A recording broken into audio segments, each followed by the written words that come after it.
Bring in show music, please. This is Squawk Pod, and I'm CNBC producer Cameron Costa. On today's episode, 40 years of Blackstone. The world's largest alternative asset manager is not slowing down, and neither is its CEO and co-founder, Steve Schwarzman. We never stop innovating. We never stop pushing. We always believe that we have smart competitors. His view on the Federal Reserve's rate cut agenda and on China after 4 years of chilly relations. Both China and the U.S. have looked at that and said we really have to lower the temperature. This is not functional for us as countries or for the world. On the Hill, the healthcare debate is heated. Republicans breaking with the GOP, a push to vote on extending Obamacare subsidies. House Minority Leader Hakeem Jeffries gets into it all. We've got the votes to pass a straightforward extension and send it over to the Senate. Mike Johnson needs to make sure we vote on this legislation today. The House should not recess or adjourn until this issue has been dealt with. Plus, our takeaways from President Trump's address. Trump media is merging with a fusion power company, and middle school memes have made their way into business. Do you even know what 6-7 means? Well, apparently it kind of doesn't really mean much. Doesn't mean anything. It's like very obscure origins. See, I thought 6-7 was like meh. It's December 18th, 2025, and Squawk Pod begins right now. Stand Becky by in 3, 2, 1. Cue it, please. Good morning, everybody. Welcome to Squawk Box right here on CNBC. We are live from the NASDAQ market site in Times Square. I'm Becky Quick along with Andrew Ross Sorkin. Joe is out today. The price of eggs is down 82% since March, and everything else is falling rapidly. And it's not done yet, but boy, are we making progress. Nobody can believe what's going on. Here are just some of the efforts that we have underway. You will see in your wallets and bank accounts in the new year. President Trump seeking to defend his economic record in a primetime speech to the nation. In a roughly 18-minute address from the White House late last night, the president blamed Democrats for economic challenges and stressed that his policies are working. As the U.S. approaches its 250th anniversary, the president announced bonus checks for members of the military totaling $1,776 each. The president also previewed his upcoming decision on who he wants to lead the Federal Reserve.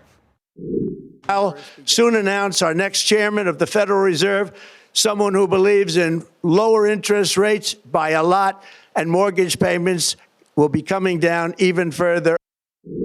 Affordability, obviously a big issue, with the president beginning his speech by saying, 11 months ago, I inherited a mess and I'm fixing it. Obviously a lot going on, not just there, but also with what we've been seeing with healthcare costs. That's expected to be a big issue in the election. And yesterday, 4 Republicans voted with the Democrats to bring up a bill, to bring up a vote to the floor. Yes. On healthcare costs. Which is where we're going next, because 4 centrist House Republicans joining with Democrats to force that vote on extending enhanced government health subsidies for 3 years. 3 GOP lawmakers from Pennsylvania and Congressman Mike Lawler from New York signing into a petition, onto that petition from House Democratic Leader Hakeem Jeffries, bringing the number of yes votes to 218. That means the House will have to vote on extending the Affordable Care Act subsidies as soon as next month, though they'll still expire at the end of this year, absent some kind of deal before then.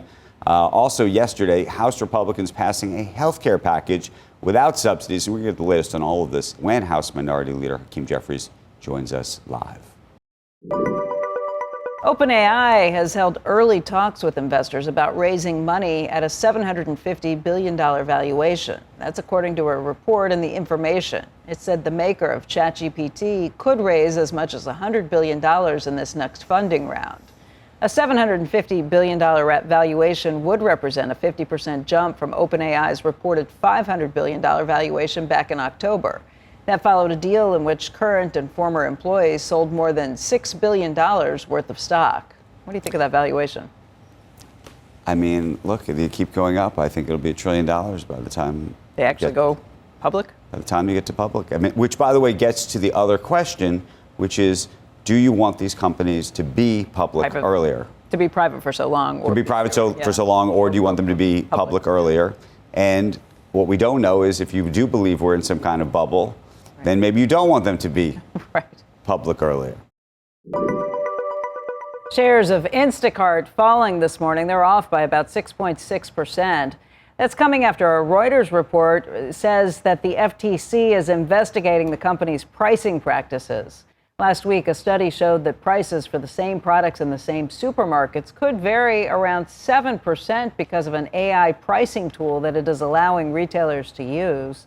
The company declined to comment on the investigation, but said that reporting has mischaracterized its pricing system. But again, shares off by about 6.6% this morning. Yeah, what do you think of this one? I mean, it looks like it was done as a test, or at least that's what they're saying it was done as. That's right. I can't say anything other than the reporting that I've read on this. But it also sounds kind of similar to what airlines do, where you search for a ticket maybe once or twice, and then they know that they want it, and that you really want it, and prices shoot up pretty significantly. My understanding, I hope this is right. Maybe I'm wrong. My understanding on the airlines was always a yield-oriented situation, so that if there were, obviously, the more seats that are sold and the less seats that are left, it's a supply-demand situation. That I understand, but I think this was something where there have been more recent reporting that suggests that if you search it even once or twice, it knows that the airline does. Yeah, that the airline knows that you are in the market for it, and as a result, they may raise the price. So if you're ready to book, you better book immediately rather than come back and search again.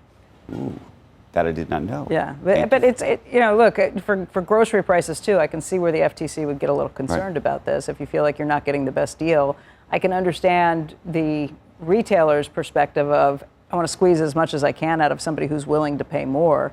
But we'll see. We'll see how this goes from there. And it's, again, the ability to use AI and then what you do with it are big questions around some of those things. By the way, I'm fine with the sort of supply demand. There's less seats. Yeah, me too. There's less like taxis. Uber, right?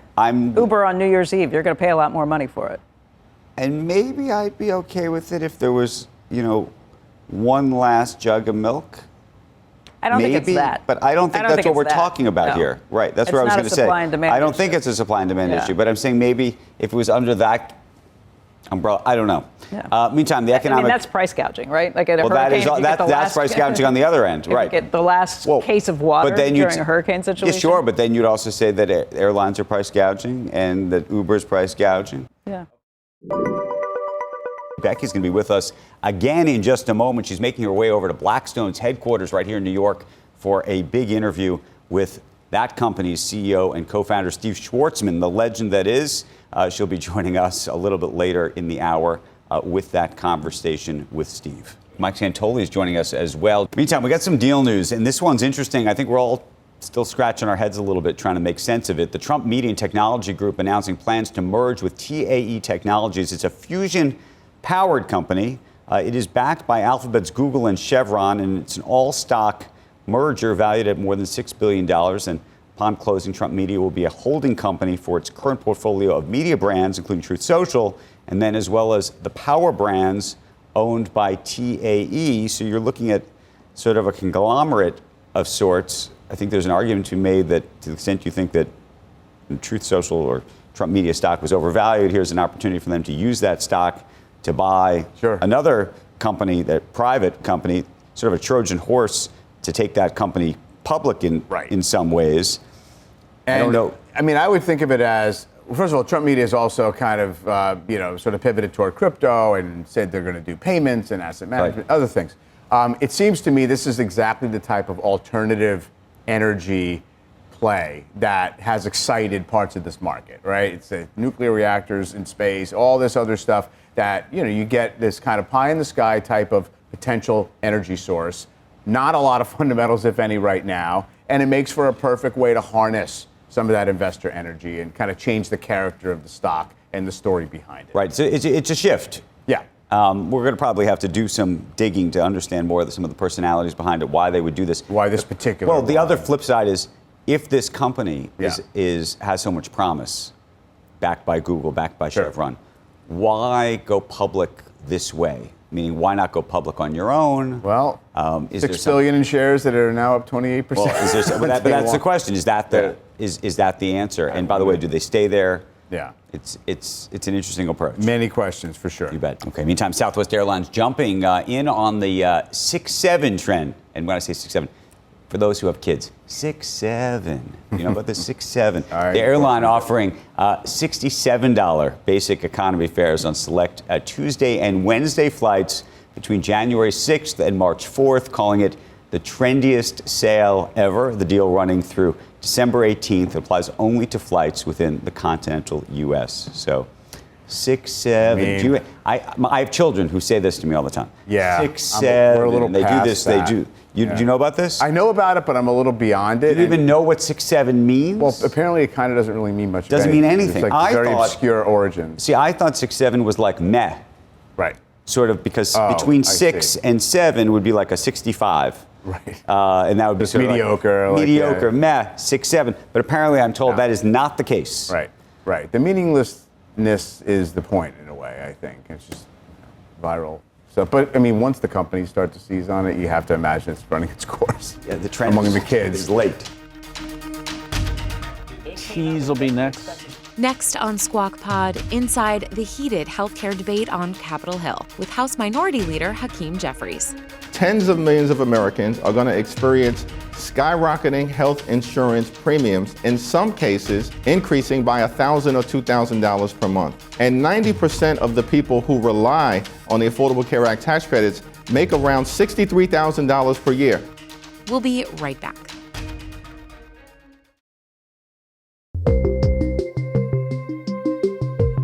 Welcome back to Squawk Pod. While Becky traveled to Blackstone from our set this morning, Andrew Ross Sorkin and Mike Santoli held down the fort in Times Square the morning after President Trump addressed the nation. I'm also taking on the gigantic health insurance companies that have gotten rich on billions of dollars of money that should go directly to the people. The money should go to the people. That's you. So they can buy their own health insurance, which will give far better benefits at much lower cost. In Congress, the healthcare debate is heated. You know by now that Obamacare subsidies expire on December 31st. And 4 House Republicans broke with their own party this week to force a vote on extending enhanced government healthcare subsidies for 3 years. But because of the holiday recess and because of House rules, the earliest they can vote is the first week of January. That is, unless House Speaker Mike Johnson bumps it sooner. Those 4 centrist Republicans who supported extending the healthcare subsidies, they did so by signing a petition, the Minority Leaders Petition. Joining us right now is House Minority Leader Hakeem Jeffries. Good morning to you. You heard the president last night. He says the Democrats are in the pockets of the insurance companies and that the price of your health care is actually to go down under his plan. What say you?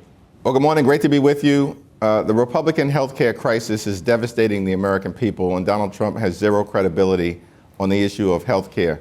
This is the party that has enacted the largest cut to Medicaid in American history in the same bill where they enacted massive tax breaks for their billionaire donors. Because of Republican policies in the one big ugly bill, we know that hospitals, nursing homes, and community-based health centers are closing all across the country, including in rural America.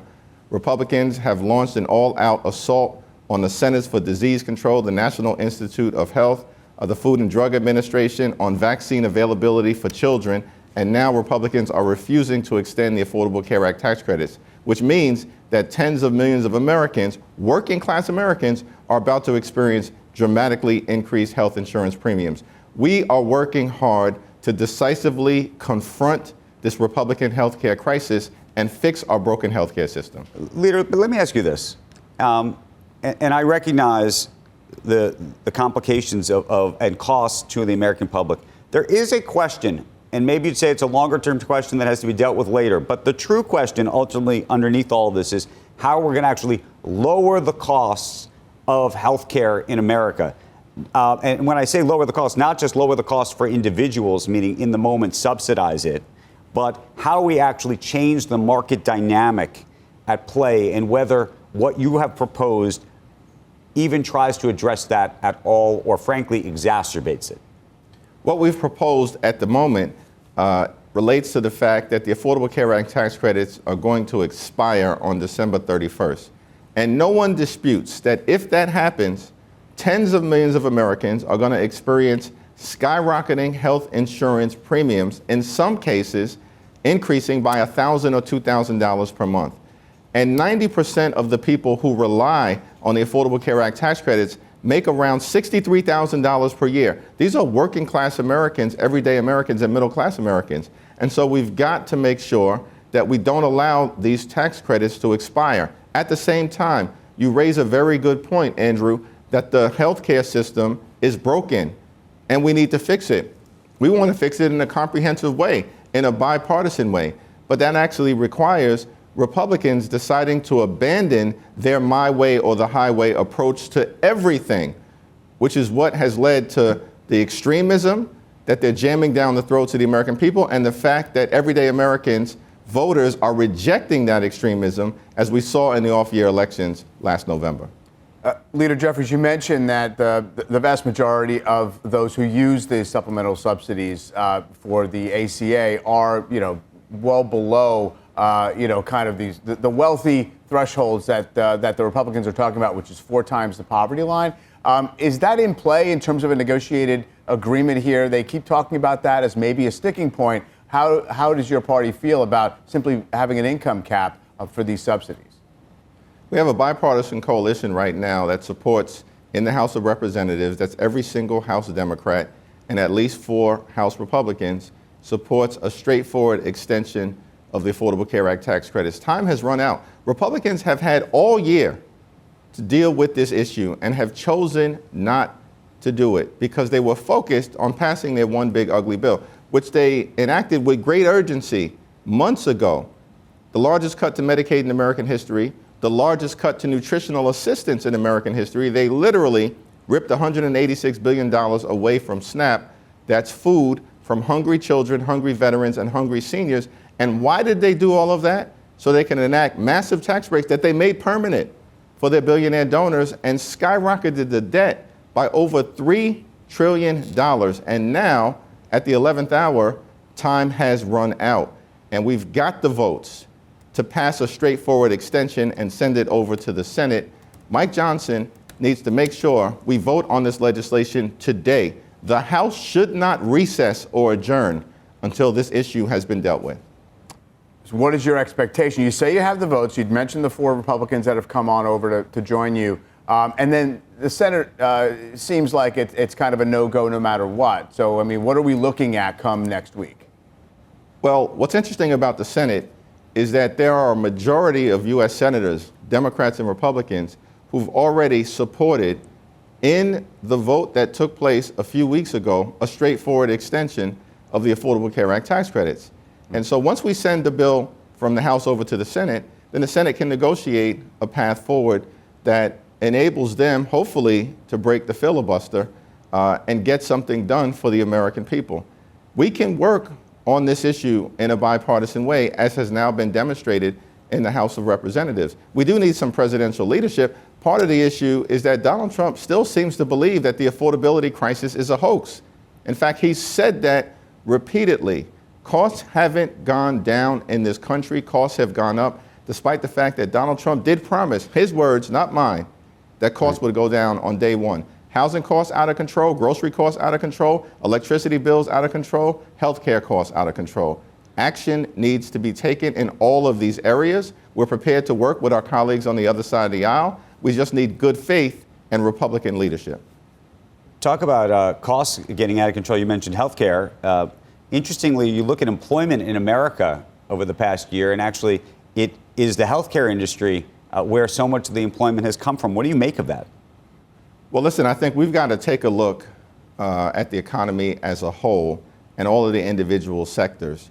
In this country, fundamentally, here's our belief. You work hard, you play by the rules, you should be able to live an affordable life, a comfortable life, live the good life. And to me, that's good paying job, good housing, good health care, good education, and a good retirement, which means the extremists need to keep their hands off Social Security and Medicare. That should not be too much to ask for in this great country of ours, the wealthiest country in the history of the world. So, listen, we support the notion that economic growth that moves in a positive direction is good for everyone. But we've got to make sure that this fundamental principle, hard work paying off, playing by the rules paying off, and the American dream being brought to life is actually realized and revived, because far too many people understandably have concluded, I'm talking about working class folks, middle class folks, that the American dream is out of reach. As we approach our 250th birthday, that's a shame. A lot of folks waiting to find out what the Supreme Court has to say about the tariffs that have been implemented by the president. I believe you have come out strongly against those tariffs. There's a real question, though, about whether, if they were struck down, whether the court could force effectively the U.S. government to give back the $200 billion that has been collected in tariffs, and how that could re-scramble the economy. And I'm curious what the sort of Democratic position would be on something like that. Well, the implications of the Supreme Court striking down those tariffs, I think, have to be evaluated. Our view, as you indicated, Andrew, from the very beginning, is that the president has violated his authority. He doesn't have the emergency authority to implement this random, massive tariff scheme that's imposing thousands of dollars of additional cost on everyday Americans, which is why the American people reject these tariffs. I think that if the Supreme Court strikes down these tariffs, then Congress should come together in a bipartisan way and figure out the path forward. Anchored in the reality is what's best for the American people, what's best for our companies and our corporations, what's best for the economy, to ensure that we can continue to see American exceptionalism prevail. Leader Jeffries, I want to thank you for joining us this morning. I want to wish you happy holidays if we don't see you before the break next week. Thank you. Happy holidays. Thank you. Coming up on Squawk Pod, we're at the offices of the world's largest alternative asset manager, Blackstone, with CEO and co-founder Steve Schwarzman, Fed, China, and of course, AI. This is not bubble type work. This is extremely conservative. Now, the whole field is exploding with growth. So there are new people entering. There's some people whose credits aren't as robust. And so you'll have some problems, like you always do at this type of thing.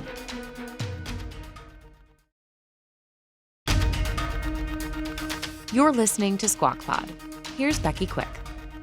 Welcome back to Squawk Box, everybody. I am here at Blackstone's headquarters on Park Avenue in Manhattan this morning. Of course, this is the world's largest alternative asset manager, and it's just turned 40 years old in 2025. Joining us right now with a look back and a look ahead is the firm's CEO, chairman, and co-founder, Steve Schwarzman. And Steve, thank you for taking the time to sit down with us. Well, it's fun for me. It is fun for us, too. We don't get the chance to do this very often. 40 years since you built this firm. Coming out with $400,000 in capital, where you sat down and kind of branched out into this new and fledgling private equity world that you helped build. What do you think 40 years later, with a market cap of, what is it, just about $187 billion today? Well, it's been 240 at the top. Yeah. So that's been quite a journey, and it's been fascinating, like all entrepreneurial types of enterprises. You don't know quite where you're going, but when we started, we knew we'd be doing, private equity. We called it LBOs, and we also knew, besides our advisory business, that we'd be starting new businesses. That was part of our strategic plan. And we were going to go into new money management areas that we thought would be great for customers, that we also thought we could build into very big businesses. And we've been following the same strategy ever since. It's different than almost everyone else who just said, I'll do LBOs, I'll do private equity. Because I always worried that if you stay in one business, if anything goes wrong with it, then that's not so good. So I like the idea of doing new things. I actually find it fascinating, and it ends up being a great business strategy because the people who work here don't have glass ceilings. We're always doing something new. They can move to those businesses. So it's great for people, retention and satisfaction. It's great for customers. And now we have such a broad platform that when we talk to an institutional investor, for example, it's really like we can bring you a solution for almost anything you want. We have 85 strategies now. We started with one. Now, it sounds like a lot, and we have almost edging up on $1.3 trillion from 400,000. From the assets that you were holding, right. But it happens quite gradually. Those are like 2 new products a year in 40 years. So it sounds like we're doing a lot, but we're extremely careful that we only do stuff that's great for customers, great for performance. And if we can do that, they become very happy and they give us more money. One of your newer businesses that you announced last year you would like to be the biggest in is being an owner of data centers. That's been a huge move. And obviously, it's been driving major markets higher, driving the averages higher. But there are some concerns about AI in general and data centers in particular as well. Yesterday, it was news about an Oracle data center in Michigan and Blue Owl Financing no longer being involved with that. Your name was one of the ones mentioned as a potential financer for that particular project. What can you tell us about A, that project, but B, maybe overall, where you see data centers and where that's headed?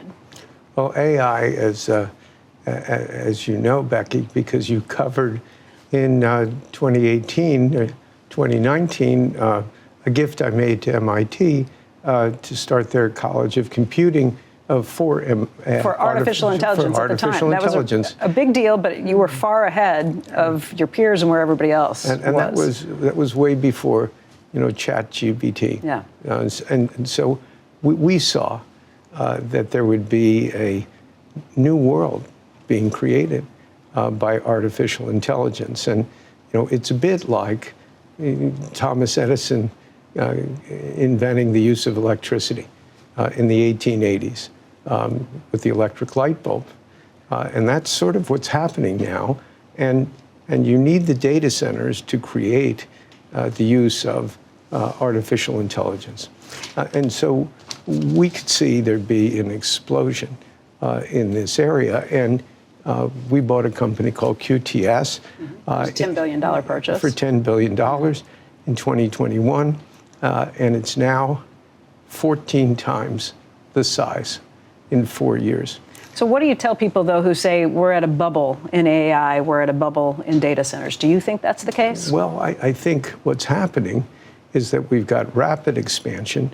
It's being done principally by 5 or 6 companies. Almost all of them, not all, are great credits. And so what we do is quite simple in a way. We're the largest in the world building data centers, and we're the largest owner of data centers. But it's very conservative, picks and shovels type of business. And what we do is we build these enormous facilities, and basically Jensen Huang fills them up with semis, although other people are doing it now. And they sign a lease with us to lease that building for 15 or 20 years. So we have AAA, AA credits. This is not bubble type work. This is extremely conservative. Now, the whole field is exploding with growth. So there are new people entering. There's some people whose credits aren't as robust. And so you'll have some problems, like you always do at this type of thing.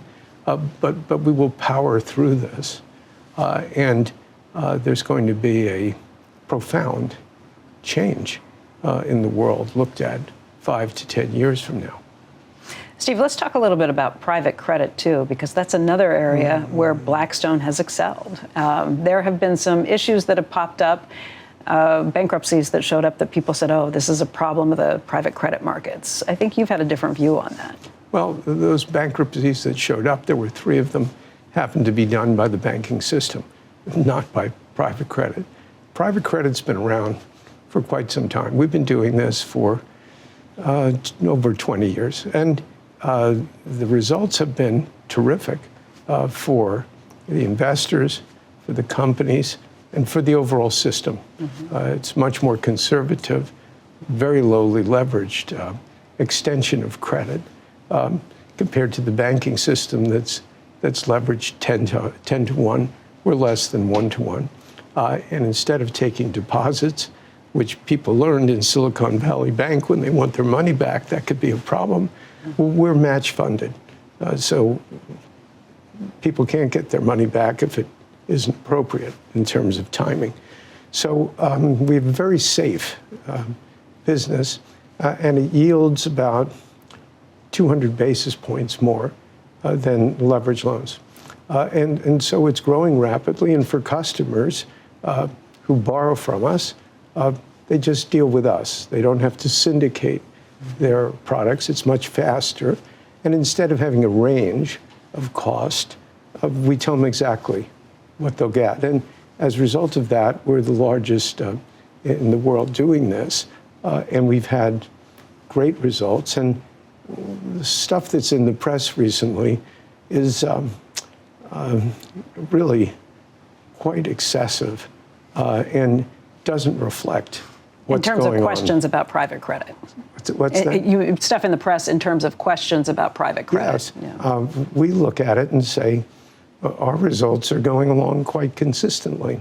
So we anticipate good outcomes for customers. It's a very safe business. And sometimes when I read these inflammatory statements, I go, how is that occurring?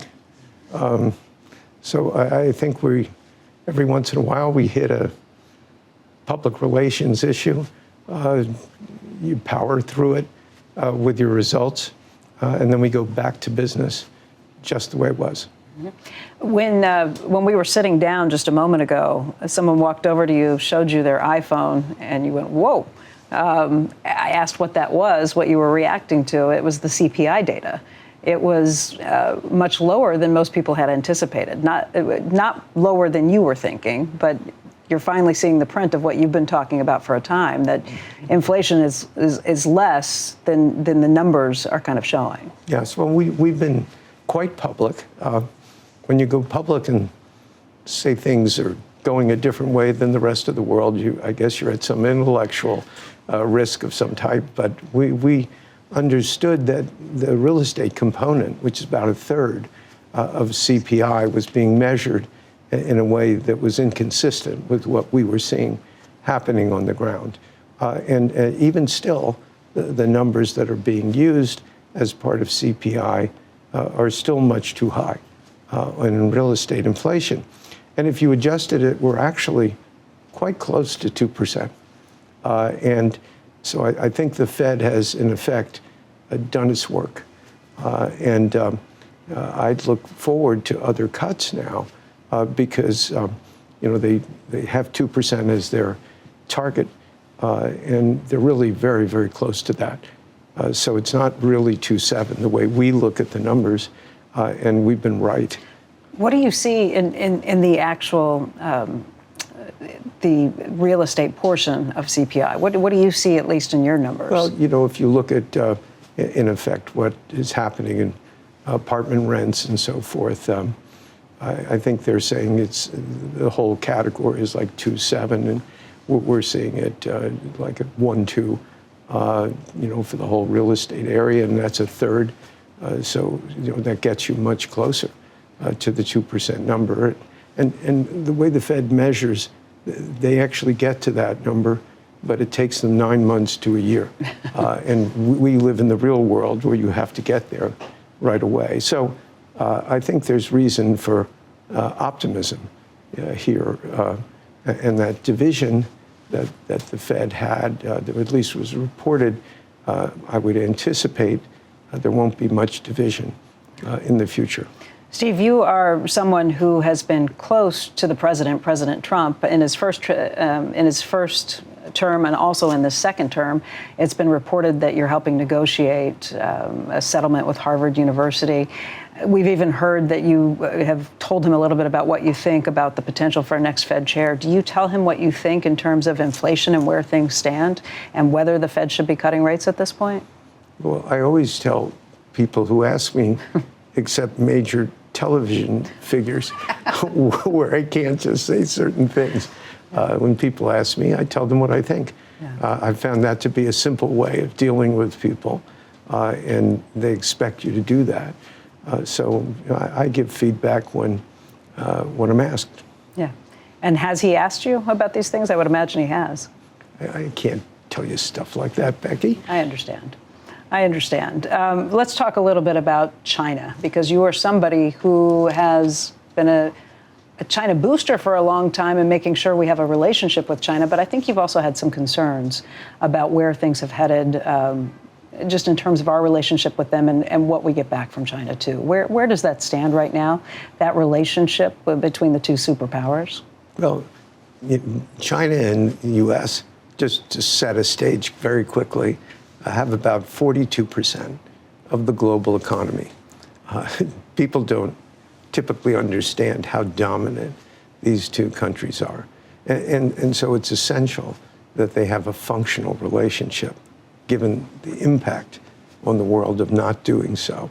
And so we had a bad period during the previous 4 years where China ended up, as a result of that, becoming an ally of Russia, which really changes the geopolitical balance of the 21st century.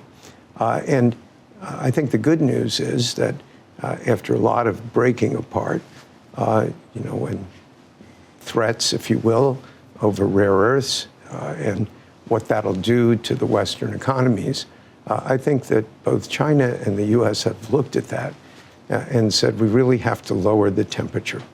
This is not functional for us as countries or for the world. And so they reached an agreement to basically take a number of the issues that were concerning them and pushing them out for at least a year, if not more, because it's easy to push things out. You can just have a meeting and say, what do you think? Let's push them out. They pushed them out.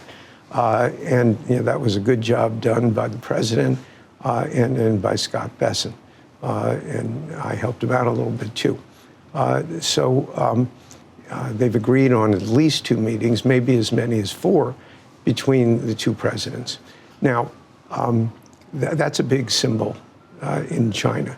The idea of having meetings between heads of state means you don't do anything to inflame things in that run-up. And in their original discussions, I guess it was about a month ago, they talked about as many as 4 meetings. Well, that won't give you any opportunities to really have difficulties, and there's much more of an open dialogue now. And so I think for global stability, that's a very good thing. We are almost out of time. I wish I had much longer to talk with you because I've got a million things I'd love to talk to you about. But while you're here, before we run out of time, can you tell us where you see your take on the U.S. economy? You've got over 200 businesses that you own and manage at Blackstone. What's your read on things? Where are we? Well, the U.S. economy is doing pretty well. The data center AI expansion is really unique to America, unique to China, and it's pulling our economy along. I see pretty good times ahead. It's a little soft, with some of the sort of lower income people, which has to be dealt with. But 80% of companies in the last quarter exceeded S&P estimates. Our businesses are growing at 9% revenues.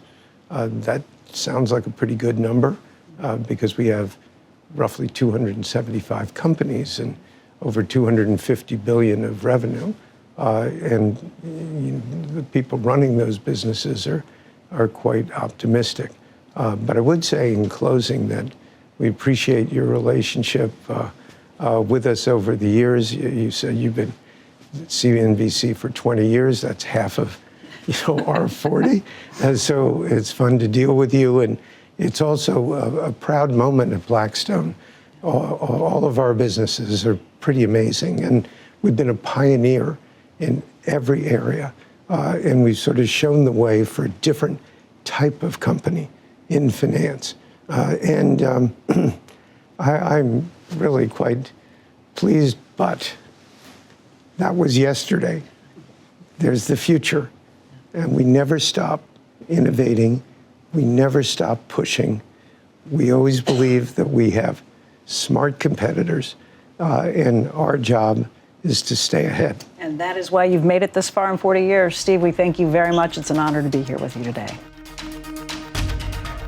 That's the podcast for today. Thank you for tuning in. Squawk Box is hosted by Joe Kernan, Becky Quick, and Andrew Ross Sorkin, weekday mornings on CNBC starting at 6 Eastern. To get the smartest bits of that TV show right into your ears, follow Squawk Pod wherever you get your podcasts. We'll meet you right back here tomorrow. Have a great day.